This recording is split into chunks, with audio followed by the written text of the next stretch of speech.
le président Paul Biya, tout être lucide nous regarde de manière bizarre quand nous avons un presque centenaire dans les conditions actuelles en Afrique qui se propose ou qu'un parti propose comme candidat à une élection présidentielle. Nous donnons l'impression d'être une nation attardée mentalement, qui n'a pu rien créer. Le RDPC même donne l'impression d'être un parti qui n'a pas pu se régénérer. Parfois ici, j'aime les allégories. Lorsque votre papa que je connais, qui est le mien, qui a 86 ans, si c'est lui qui devait commencer à se remarier maintenant pour faire des enfants, parce que vous êtes incapable de lui donner de la progéniture, comment on verrait ça au village? Vous seriez des enfants de la honte. Heureusement que vous avez donné de la progéniture à votre papa. Je veux dire que le RDPC fait honte s'il n'a pas pu donner de la progéniture. Qu'est-ce que les Saint-Éloi Bidou sont allés faire dans cette affaire-là? Qu'est-ce que c'est que ce parti qui a été monolithique, absolutiste, qui a fabriqué un seul homme qui peut être chef d'État? Je crois que Ahidjo se retourne très mal dans sa tombe.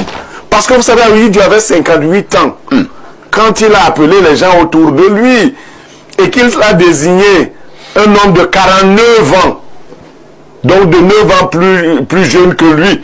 Il lui a dit, je suis fatigué, je ne me sens pas bien, je pense que tu vas prendre les rênes. Il avait 58 ans, bien presque le double de ça. Donc, c'est quand même ahurissant. Qu'il nous libère, on ne sera plus dans... Parce que même les institutions internationales, même nos partenaires internationaux sont inquiets. Même, je dis, aller à tous les niveaux. Je reçois des messages sur des banquiers qui posent des... Faut travailler. C'est même Biya qui inquiète. Sa situation nous inquiète. Comment ça? Le président Paul Biya est dans la situation où était ma grand-mère qui est morte à 102 ans. Chaque fois que je voyageais... Ta grand-mère avait déjà 102 ans. Il n'est pas loin de là. Elle est née du président pratiquement de 10 ans. Chaque fois que je voyageais, mon oreille était tendue de ce côté. Je n'avais pas la paix.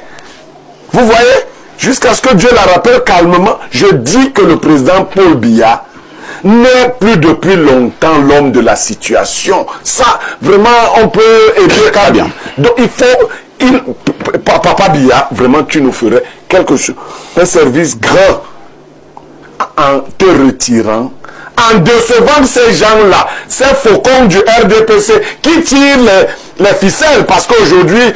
Vous-même regardez, voici ça. Ça cause de ça, on dit faut pas la jeunesse va s'intéresser à la politique. C'est pour ça qu'on dit Donny TV dans son pays là-bas. Là. Il a 15 ans. Faut pas non, il va parler de la politique. Ce qui se passe dans son pays, son peuple est là mourir là. Faut pas il va donner son point de vue. Pendant qu'ils l'ont nommé ambassadeur des jeunes là-bas. Pendant que quand c'est chaud sur lui là, son peuple sort pour le soutenir. Lui aujourd'hui doit soutenir son peuple là. On ferme sa bouche peut-être qu'il a 15 ans. Faut pas il va soutenir son peuple. Voici ça. Voici chacun. Voici ça c'est le Cameroun. Hein. Chacun a son poste. Regardez-les. Regardez les âges. Ils sont vieux. Comment on peut confier l'avenir de tout un peuple, de tout un pays à des revenants? Il y a un mec qui est devenu pharaon dedans. Mais voilà ça, c'est l'Afrique qui est restée en l'état. Vous dites qu'il ne faut pas la jeunesse va s'intéresser à la politique. Mais pourquoi vous ne voulez pas dire aux jeunes là que c'est la politique là qui a mis l'Afrique en retard? C'est votre politique là, les vieux qui ont dirigé là, c'est vous qui avez mis l'Afrique aujourd'hui dans le noir. Pourquoi vous ne voulez pas dire ça aux jeunes? Que non, tout le monde ne peut pas parler de la politique, tout le monde ne peut pas s'intéresser à la politique, c'est faux. Si tu es prêt pour ton pays, si tu aimes la souveraineté de ton continent là, tout le monde doit s'intéresser à la politique. C'est facile là. Parce que c'est foutaise. C'est ce qu'ils ont dit aux gens avant, tout le monde ne doit pas s'intéresser. Un jeune ne doit pas parler de la politique. Un jeune de la politique, il y a la mort dedans. Les gens ont eu peur de parler jusqu'à... Aujourd'hui, voilà, nous on est dans le problème ici. Aujourd'hui, c'est nos parents qui traversent l'eau pour aller mourir, pour aller devenir esclaves chez les gens. Hein? Arabe même va cracher si un noir. Oui. Avec ça, vous demandez maintenant qu'on s'adresse à nos chefs d'État avec respect. Quand tu es un chef d'État, tu veux qu'on te parle avec respect, on te parle avec respect. Mais quand tu veux qu'on te manque de respect, nous on va te manquer de respect. Tu peux pas finir de tuer les innocents, tu peux pas finir de tuer le peuple, tu peux pas finir de marcher sur la tête. Les pauvres vont mourir à cause de toi par manque de moyens. Tu peux pas finir de marcher sur la tête du peuple et puis tu vas falloir que nous on s'adresse avec toi avec du respect aujourd'hui. Tu peux pas être un sanguinaire. Et puis mais c'est d'être un sanguinaire. Quand on te dit viens au pouvoir là, si tu as peur des critiques là, faut pas être la marionnette des colons. Oui. Quand tu viens au pouvoir en Afrique là, faut pas être, ça dit un sous-préfet pour les Français. Faut travailler pour ton peuple. Faut laisser les colons de l'autre côté. Pourquoi vous voyez que moi je gagne pas avec les politiciens, moi je défends pas les politiciens. Parce qu'un politicien il est comme un homme d'affaires. Un politicien là, il vient, la plupart des politiciens africains, pas tous mais la plupart là, quand ils sont là, ils sont là pour leur propre bien. Ce sont des hommes d'affaires. Qui tu vois qu'un politicien sourit avec toi, c'est qu'il a intérêt, c'est qu'il va gagner quelque chose ou il a besoin de quelque chose chez toi. Et après ça là, c'est qu'il voulait chez toi, s'il a déjà eu là, même s'il doit te tuer pour avancer, il va te tuer. Les politiciens sont comme ça. C'est pour ça que moi j'aime pas politiciens. Vous voyez que moi je défends pas politiciens. C'est pour ça qu'ils vous effrayent, ils arrivent à vous blaguer, vous manipuler. Quand ne vous intéressez pas à la politique, laissez la politique aux politiciens, à des vieux, à des vieux. Et puis maintenant eux ils s'intéressent à ça, eux ils s'enrichissent avec leurs familles, tous les biens sont là-bas. Or, c'est si vous ils sont en train de manger, hein, c'est si vous ils sont en train d'en profiter, hein, c'est votre richesse, c'est votre or, c'est votre tout, ils sont en train de piller pour s'enrichir eux-mêmes. Et puis vous ne gagnez rien. Oui, oui. Sinon la politique là c'est quoi? Tout le monde devait s'intéresser à la politique si tu aimes vraiment ton pays. Si tu luttes pour ta souveraineté, tout le monde doit s'intéresser à la politique. Parce qu'en Europe même, la politique c'est quoi? C'est comme un jeu. Chacun vient avec ses idées, chacun vient avec ses arguments, vous venez chercher à déconstruire l'autre. Oui, oui, c'est parole comme parole. On prend pas des armes comme ça pour le pouvoir. Mais en Afrique, ici, vos dirigeants, là, la plupart, c'est leur travail. Même s'il faut tuer comme des mille d'innocents pour prendre le pouvoir, oui, ils vont le faire. Quel que soit le prix à payer pour le pouvoir, ils vont le faire.